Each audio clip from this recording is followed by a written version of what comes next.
నాకు పెళ్లి కాకముందు మంచి వయసులో ఉన్నప్పుడు మా నాన్నగారికి నాకు పెళ్లి చేయాలని చెప్పి ఆలోచన వస్తే 6 సంబంధాలు వస్తే వద్దన్నాడండి మా నాన్న నాకు.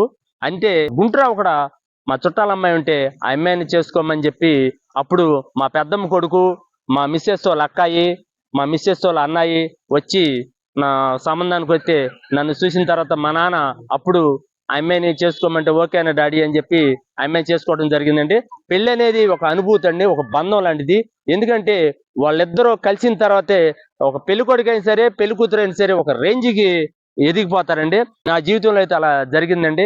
ఎందుకంటే ఆ రోజు మా పెద్దమ్మ కొడుకు, మా వదిన, మా సీను, మా బామ్మర్ది వచ్చి చేయకపోతే ఈ రోజు నేను ఈ స్థాయిలో ఉండేవాడిని కదండి. నిజానికి నేను చనిపోయే వరకు కూడా వాళ్ళ ముగ్గురిని ఎప్పటికీ నేను మర్చిపోనండి. ఎందుకంటే మనకి మేలు చేసిన వాళ్ళని ఎప్పుడైనా సరే ఎప్పుడు కూడా మర్చిపోమాకండి. మీరు కూడా మంచి అందగాన్ని కూడా. ఓకే.